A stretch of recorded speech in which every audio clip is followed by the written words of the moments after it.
Es radio. Son las 2 de la tarde, es la 1 en Canarias. Servicios informativos. Los políticos que adelantan elecciones lo hacen para presentar ante el electorado un gesto de fortaleza, una manera de medir el respaldo popular y consolidar de alguna manera el liderazgo. Sin embargo, ese movimiento muchas veces refleja un exceso de confianza que expone al gobernante a un veredicto que es, la verdad, muchas veces imprevisible. El apoyo ciudadano no es, naturalmente, una constante. Los ciudadanos un día piensan una cosa, otro día piensan otra. Un día ven que hay una opción de gobierno que es muy seductora. Otros días están decepcionados con esa misma opción de gobierno que antes votaron. Cada uno va variando.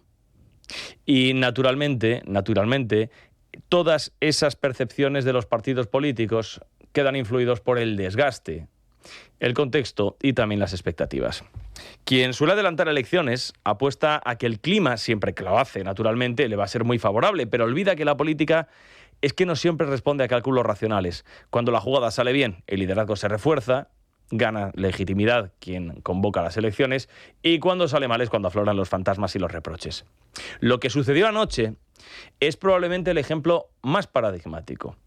El mejor ejemplo de cómo un adelanto electoral no solo consolida y afianza el liderazgo de quien convoca las elecciones, sino de cómo este movimiento puede disparar la popularidad y la mayoría parlamentaria de un gobernante. Se puede decir, por tanto, que lo que sucedió ayer fue un éxito absoluto, a pesar de que la apuesta no podía ser más arriesgada. Naturalmente no nos estamos refiriendo a Aragón, sino a Japón. Miren, ayer la primera ministra Takaichi, del Partido Liberal Democrático, gobernaba con una minoría parlamentaria y tomó la peligrosa y muy arriesgada decisión de adelantar elecciones. Tenía 198 diputados y desde ayer cuenta con 316 de 465. Ojo que hasta si quiere puede cambiar la Constitución. La pregunta es, ¿qué hizo esta mujer para conseguir semejante éxito? Bueno, pues la fórmula es extraordinariamente sencilla y complicada al mismo tiempo. Al contrario que sus antecesores, que eran muy tecnocráticos, se presentó sin complejos ante la sociedad. Ofreció una narrativa clara. Dijo cuál era la idea de país que tenía en la cabeza. Y esa es su manera de conectar. Por ejemplo, con la juventud japonesa, que tiene muchos problemas para acceder a la vivienda, esto no sonará, y que vive en una situación de precariedad, esto también. Cuando esta ministra habla de inmigración, esta primera ministra habla de inmigración, lo hace directamente comentando los controles más estrictos. No le importan las críticas, que naturalmente recibe. Quiere una inmigración absoluta y estrictamente ordenada. Cuando habla, por ejemplo, de políticas de igualdad, critica el feminismo radical que muchas veces hay detrás de este tipo de políticas. Y cuando habla de impuestos, propone severos recortes para aflojar la soga a la ciudadanía, a la población, y evidentemente que tengan más capacidad y más poder adquisitivo. Y además se elogia también mucho de ella, que siempre se expresa como una nitidez inmensa, con un profundo orgullo nacional y sin ningún tipo de inseguridades. La primera ministra de Japón, Takaichi, ya digo que se llama, habla claro y lo hace, la verdad, la mayor parte de las veces con mucha personalidad. Convocó elecciones, se arriesgó y pasó de tener el 42% de los escaños en el Parlamento nipón ahora mismo a tener casi el 70%. Así que acertó.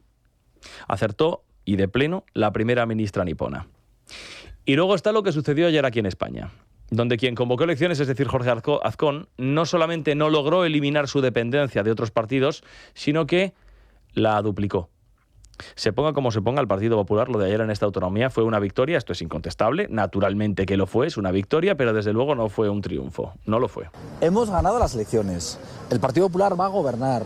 Es la primera vez que el Partido Popular, después de gobernar en Aragón, gana las elecciones y va a volver a gobernar. Esto no había pasado nunca en la historia. Pues histórico, entonces. Si el propósito es ampliar una mayoría y la contienda queda saldada con una bajada tuya y una subida de Vox que duplica sus escaños, es probable que el análisis que haya que hacer es que el Partido Popular tiene un grave problema por su derecha, que por cierto no tiene ni la más remota idea de cómo atajar. Claro que no es un fenómeno que solamente afecte al Partido Popular aquí en España o a la derecha clásica conservadora aquí en España. Lo comentábamos ayer en el programa especial que hicimos en el radio. Es que, por ejemplo, miren cómo está Italia y quién gobierna allí, Giorgia Meloni, cómo está Francia y quién está en las puertas de gobernar, Marine Le Pen, cómo está Reino Unido con el Partido Conservador a más de 10 puntos de distancia del gobernante Partido Laborista, o cómo están las cosas en Alemania, donde Alternativa por Alemania está ahora mismo empatado en las encuestas con el partido gobernante que es la CDU. Así que en España, de momento, el Partido Popular puede respirar aliviado e incluso también puede presumir de alguna manera de que el efecto que está teniendo la polarización política de momento no se lo está llevando, al menos, insistimos de momento, por delante. En el futuro ya veremos, pero a día de hoy, desde luego, no. Lo que les sucede en todo caso a los populares y lo que les pasó en Extremadura, ayer en Aragón, el 15 de marzo en Castilla y León sucederá lo mismo y sucederá también cuando haya que sacar las urnas en Andalucía, es que hay una ausencia de nitidez estratégica. Algunas veces pretende separarse el Partido Popular de Abascal hasta el punto de denostarlo y otras directamente asume una parte de su discurso integrándolo hasta en sus mítines. El PP va dando bandazos.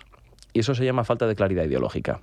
Claro, cuando tienes que confrontar tus ideas con un partido como Vox, que en estos tiempos de polarización se mueve en sólidos términos binarios, es imposible introducir todos los matices que el PP pretende hacer ver a la ciudadanía, para diferenciarse, más aún cuando lo que existe es un inmenso complejo. Que el PP y Vox están condenados a entenderse es un hecho nítido y evidente. Claro que también lo es que les está resultando prácticamente imposible ponerse de acuerdo. María Guardiola, ganadora de las elecciones en Extremadura, todavía tiene que mirar a ver cómo alcanza algún tipo de pacto con Vox. Dice que el 95% de las políticas, lo dice Guardiola, están ya de acuerdo, las dos formaciones políticas, pero que en lo que no están es en los sillones. Tampoco parece que ayude demasiado en una negociación andar denostando directamente a quien es tu interlocutor. Ahora me toca conformar un gobierno, es lo que voy a intentar hacer, es lo que llevo intentando hacer desde el día siguiente a la celebración de las elecciones en Extremadura, y ahora Vox tendrá que decidir si quiere seguir siendo muleta del PSOE y darle oxígeno para que pueda llegar a mayo del 27, o se remanga y se pone a trabajar, que es lo que nos están pidiendo los ciudadanos. Que se pongan a trabajar y que si no lo hacen van a ser muleta del Partido Socialista. Hay quien pensará que esta es la mejor manera de hacer las cosas. Guardiola tiene hasta el día 3 de marzo, curiosamente el mismo día en el que quedarán constituidas las Cortes de Aragón. Si llegada a esta fecha no hay acuerdo en Extremadura, va a haber que volver a sacar las urnas. La idea de adelantar elecciones en cadena, hombre, no parece a día de hoy que haya sido la más acertada, pero doctores evidentemente tiene el PP. ¿Y qué sucede con el Partido Socialista? Miren, esto es muy curioso. Vienen de haber cosechado el peor resultado histórico en Extremadura. Hace mes y medio, 3/4 de lo mismo en Aragón. O al revés, mejor dicho. Bueno, vienen despeñándose desde hace años en todas y cada una de las elecciones que se convocan, a excepción de Cataluña. Pero son muy optimistas, porque están convencidos de que cuanto más Vox, más se apuntala la figura de Pedro Sánchez. Miren, si el Partido Socialista hubiera gobernado, el Titanic naturalmente se hubiera hundido de igual modo, pero lo hubiera hecho con una enorme sonrisa y una parte de la tripulación prometiendo sacarlo a flote al día siguiente.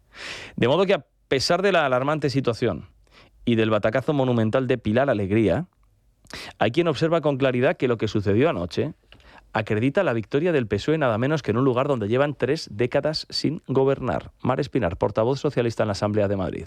Creo que en el 2027, las elecciones de la Comunidad de Madrid, es cada vez más posible que tengamos a Óscar López como presidente de esta comunidad. O viven en Tokio, como la primera ministra Takaichi, o no se entienden sino estos análisis.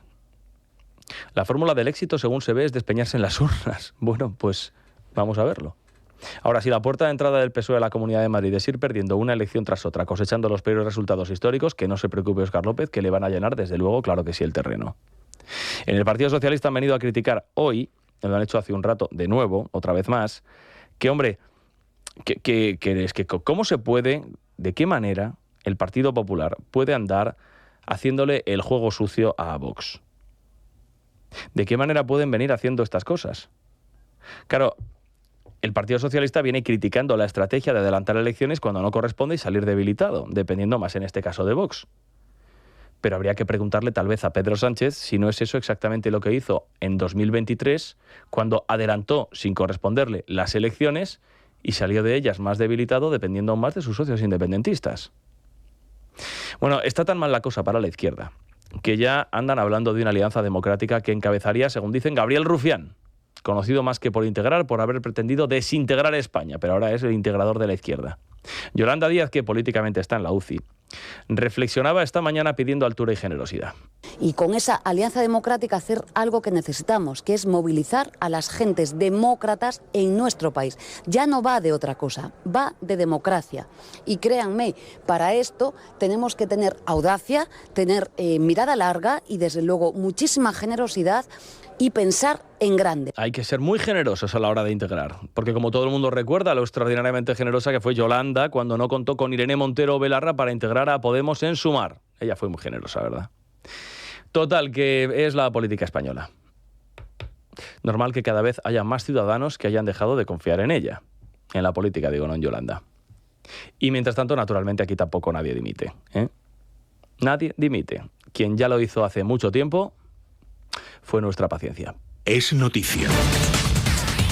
Con Juan Pablo Polvorinos. Es radio.